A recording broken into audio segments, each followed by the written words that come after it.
দেখেন কি করে।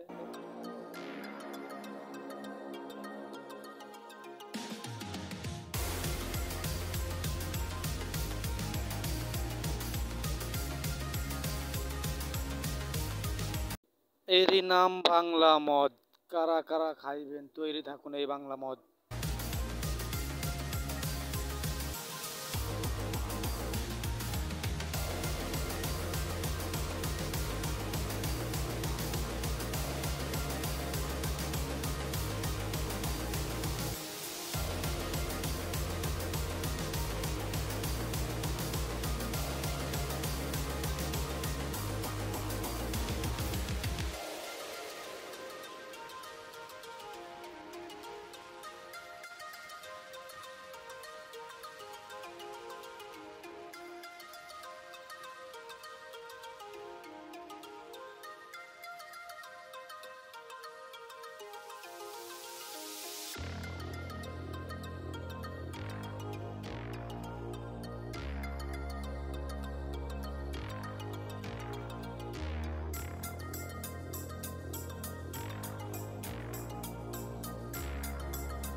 বন্ধুরা, যদি ভালো লাগে ভিডিওটা শেয়ার করে পাশে থাকবেন।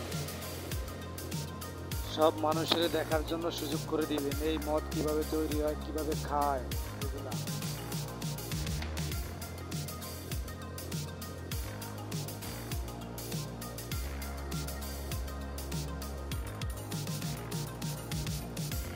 মানুষ এত পচা গলা জিনিস কিভাবে এত দাম দিয়ে কিনা খায়? পচা জিনিসের জন্য মানুষ মাথা ব্যথা করে এত কষ্টের টাকা রোজগার করে তা খরচ করে এই মদের নিচে পিছনে।